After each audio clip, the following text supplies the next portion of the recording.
Muslimin dan muslimat rahimani wa rahimakumullah. Syukur kepada Allah pada pagi ini yang merupakan penghulu bagi segala hari, iaitu hari Jumaat. Kita dituntut untuk memperbanyakkan salawat dan salam ke atas baginda Nabi sallallahu alaihi wasallam, yang mana kita pada pagi ini akan membaca ayat yang ke-23 yang mempunyai perkaitan dengan Nabi sallallahu alaihi wasallam, yang Allah ceritakan, yang Allah sebutkan di dalam surah Al-Jin. Jadi kita bacakan ayat yang ke-23. أعوذ بالله من الشيطان الرجيم إلا بلاغا من الله ورسالاته ومن يعص الله ورسوله فإن له نار جهنم فإن له نار جهنم خالدين فيها أبدا. Terjemahan ayat, aku, yang ini merujuk kepada Nabi sallallahu alaihi wasallam, menyampaikan maklumat ini kepada penentang, kepada musuh-musuh yang sentiasa mencari jalan untuk menghalang Nabi daripada menyampaikan dakwah. Kita telah belajar ayat nombor 20, ayat nombor 20. Nabi menerangkan apa yang Nabi sampaikan itu adalah semata-mata nak mengajak kepada mentauhidkan Allah. Kita dah belajar ayat nombor 21, Nabi SAW tidak mempunyai sebarang kuasa untuk menimpakan sebarang mudarat atau mengurniakan kepada mereka sebarang kebaikan. Dan ayat nombor 22, kita telah belajar pada hari semalam, Nabi memberitahu Nabi SAW itu pun tidak dapat untuk mengelak jika ada mana-mana azab yang Allah Ta'ala akan turunkan. Jadi Nabi sambung lagi dekat ayat ini. Nabi kata, aku hanya menyampaikan dari Allah dan perintahnya. Maknanya Nabi nak bagi tahu tugas Nabi SAW hanyalah menyampaikan wahyu saja. Tetapi Nabi pesan, sesiapa yang menderhaka, yang dia menderhaka kepada Allah, dia menderhaka kepada Rasulnya, maka sesungguhnya disediakan baginya neraka Jahannam. Bukan sekadar masuk neraka Jahannam, mereka kekal di dalam neraka Jahannam itu buat selama-lamanya. Okay, ayat ini ada dua sudut pentafsiran. Tafsiran yang pertama, kita kena kaitkan dengan ayat nombor 21. Ayat 21, kita telah mengetahui Nabi memberitahu sesiapa yang menolak dakwah Nabi, Nabi tidak mempunyai kuasa untuk membalas kepada mereka dengan mendatangkan sebarang kemudaratan. Jadi ayat 23 ni sambungannya, Nabi nak mengatakan bahawa Nabi itu tugasnya hanya untuk menyampaikan saja dakwah. Nak terima, nak tolak, nak terima balasannya ada pada Allah. Kalau menolak pun balasannya hanya ada pada Allah. Nabi tidak boleh menurunkan azab. Nabi tak boleh kata siapa yang tolak dakwah Nabi, sekejap lagi aku akan turunkan azab. Tak, Nabi tidak mempunyai kuasa. Jadi ayat 23 ni mengatakan, Nabi kata kerja aku hanya menyampaikan saja wahyu dari Allah. Bab turun azab, bab datangkan bahaya hanya pada Allah. Itu maksud pertama. Maksud kedua, ayat 23 ini perlu dipadankan dengan ayat nombor 22. Maknanya kalau ayat 22 Nabi memberitahu bahawasanya Nabi itu pun manusia yang biasa, tidak terlepas daripada azab sekiranya Allah nak turunkan. Kita belajar ayat 22, Nabi bagi tahu Nabi itu sendiri tidak ada mana-mana pelindung untuk melindungi daripada azab Allah melainkan Allah sahaja. Jadi ayat 23 ni seolah-olah memberitahu kalau nak lepas, kalau tak nak kena azab, maka Nabi perlu menyampaikan perintah Allah, iaitu menyampaikan wahyu. Boleh faham tak dua-dua tu? So saya dah buat ringkasan dia. Jadi untuk fahamkan tafsiran nombor satu tu, kita kena rujuk contohnya dalam surah Al-A'raf ayat 188, muka surat 175 dalam Quran. Ayat ini dia memberikan kita pemahaman untuk tafsiran yang pertama. Allah pernah minta kepada Nabi, kata qul la amliku li nafsin naf'a wa la dharra illa ma syaa Allah. Okey, walau kuntu a'lamul ghaib lastakthartu. Allah kata, Muhammad, katakanlah, bagi tahu kepada mereka engkau itu apa. Jadi Nabi pun kata, aku tidak berkuasa mendatangkan manfaat bagi diri aku. Aku juga tak boleh menolak mudarat kecuali apa yang dikehendaki oleh Allah. Nabi kata lagi, dan kalau aku tahulah perkara-perkara ghaib ni, tentu aku dah kumpulkan dengan banyaknya benda-benda yang mendatangkan faedah dan aku tak ditipu susah. Maksudnya Nabi kata apa?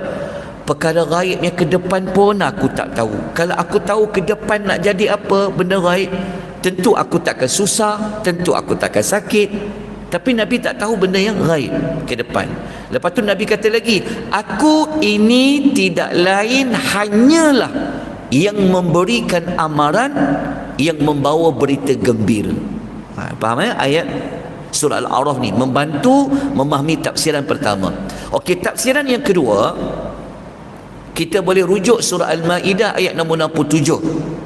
Allah mengatakan, ya ayyuhar rasul balligh ma unzila ilayka min rabbik wa illam taf'al fama ballaghta risalatah wallahu ya'simuka minan nas. Apa hujung ayat? Okey, ayat ni Allah bagi tahu begini, wahai rasul, sampaikan ya apa yang telah diturunkan kepada kamu dari Tuhanmu. Jika kamu tak buat tugas itu, kamu tidak menyampaikan risalahnya, dan Allah akan memelihara kamu daripada gangguan manusia. Makna dia ayat 23 tadi, tafsiran pertama macam ni nak faham dia, kena kaitkan dengan ayat nombor 21 ataupun dikaitkan dengan ayat nombor 23. Okey, pengajaran dia apa pagi ni kita dapat? Ada 4. Nombor 1, kita dapat belajar bahawasanya tugas Nabi sallallahu alaihi wasallam hanyalah menyampaikan dakwah saja. Pelajaran nombor 2, Nabi sallallahu alaihi wasallam tidak berkuasa untuk menimpakan azab kepada manusia. Pelajaran nombor 3, dalam ayat ini ada satu ancaman yang sangat keras, iaitu neraka Jahannam. Kita telah sebut sebelum ini, neraka yang paling banyak disebutkan dalam Quran adalah namanya Jahannam. Jahannam merujuk kepada neraka yang sifatnya dah dalam jurangnya. Tapi kita guna juga Jahannam tu. Jahannam barang aku dia tu. Jahannam ni nama neraka. Okey, siapa yang tolak Allah dan Rasul, neraka Jahannamlah ancaman baginya. Nabi menakut-nakutkan mereka. Nabi kata, aku sampaikan saja, kata Nabi.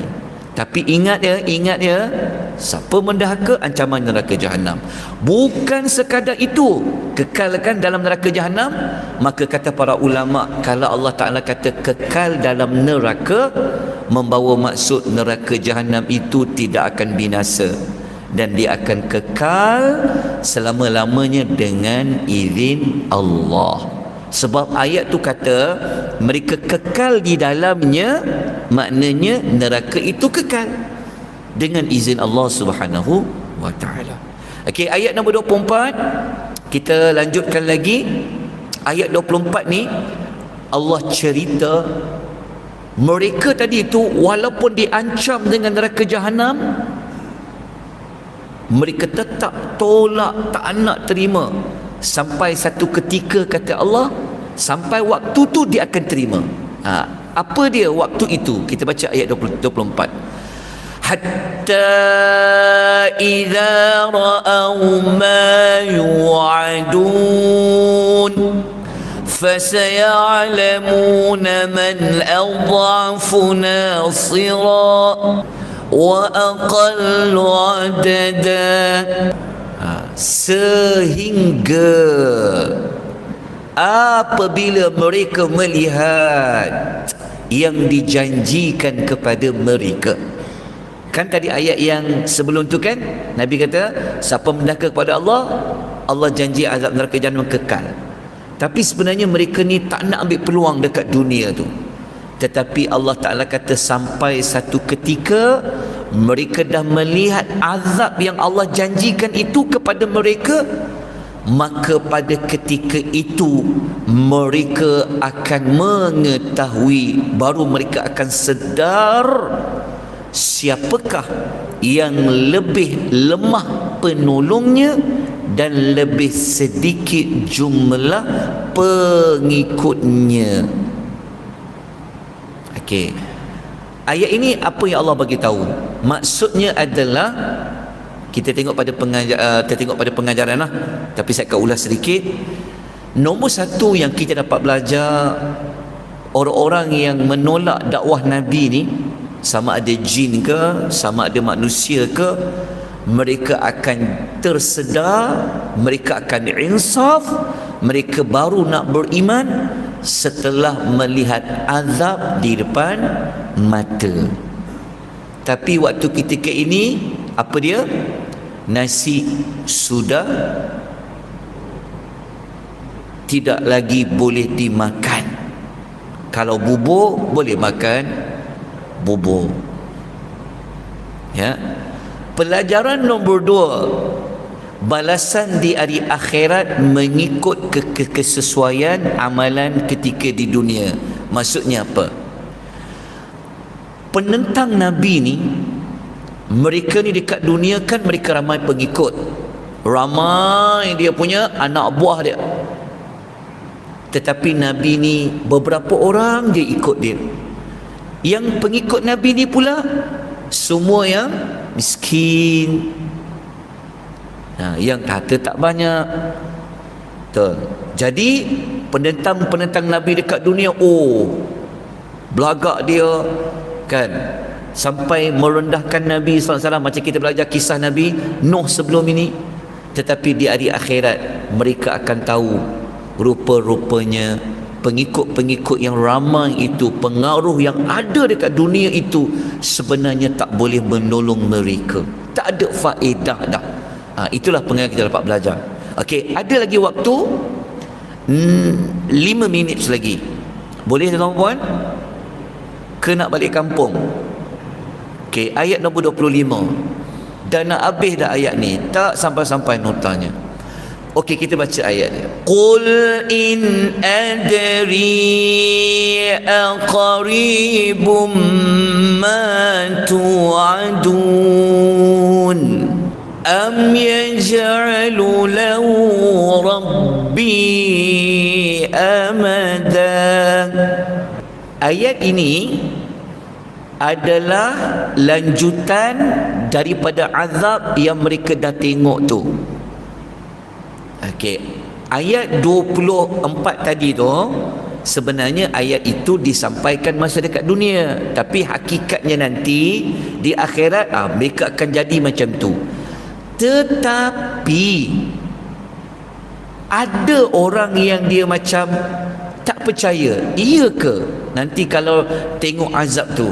Maka ada pihak-pihak yang bertanya. Kalau ada pihak yang bertanya, bila azab yang dijanjikan itu kami nak tengok? Maka Nabi perlu jawab soalan itu.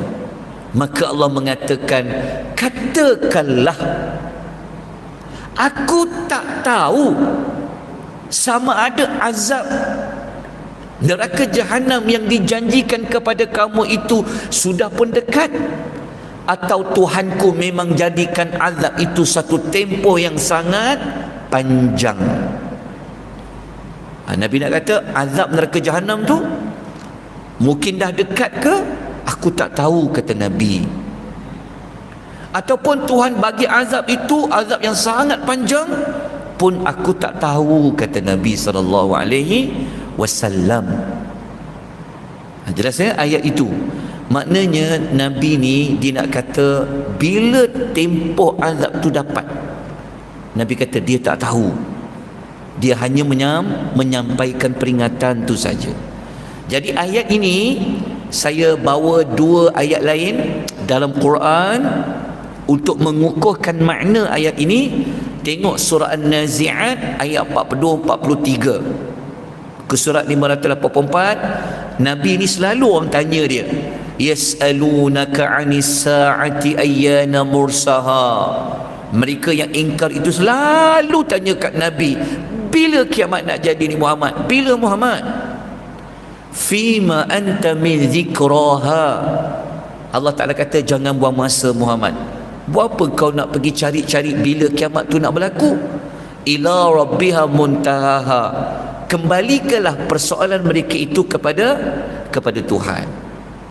Jadi apa kita dapat belajar dekat sini? Satu sahaja yang kita nak ambil, tarikh berlakunya hari kiamat, tarikh azab itu akan diberikan oleh Allah, hanya Allah sahaja yang mengetahuinya.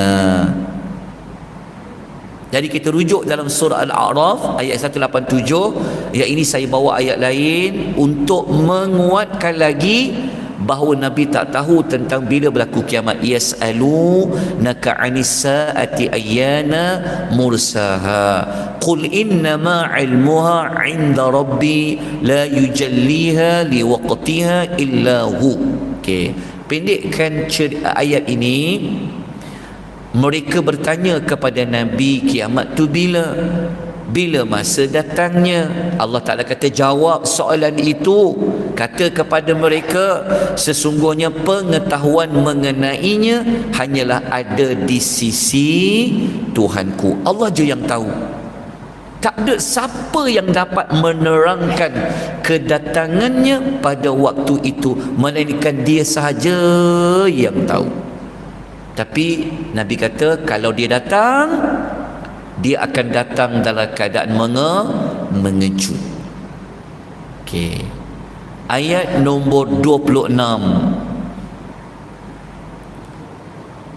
Allah memberitahu siapakah yang lebih mengetahui tentang azab yang dijanjikan. Jadi ayat ini kita akan sambung minggu hadapan insya-Allah, dan kita khatam minggu hadapan. Jadi hadiah khatamnya nota. Insya-Allah. Kalau ada khatam, orang bagi bunga telur ke, pulut kuning ke, tapi khatam surah Al-Jin, nota diberikan kepada tuan-tuan dan puan-puan, insya-Allah. Cuba nak kena cari penyumbang lah, kalau tidak tak jadi hadiah. Okey, insya-Allah nanti kita akan beri pada minggu hadapan. Mohon ampun dan maaf, semoga dapat manfaat, semoga dapat menambahkan kefahaman, semoga dapat belajar sesuatu tentang hakikat kekuasaan Allah, siapa itu Nabi, dan dapat menambahkan ketakjuban kita kepada kuasa Allah Subhanahu wa taala. Aqulu qouli hadza wa astaghfirullahal azim wa billahi taufiq hidayah. Wassalamu alaikum warahmatullahi wabarakatuh.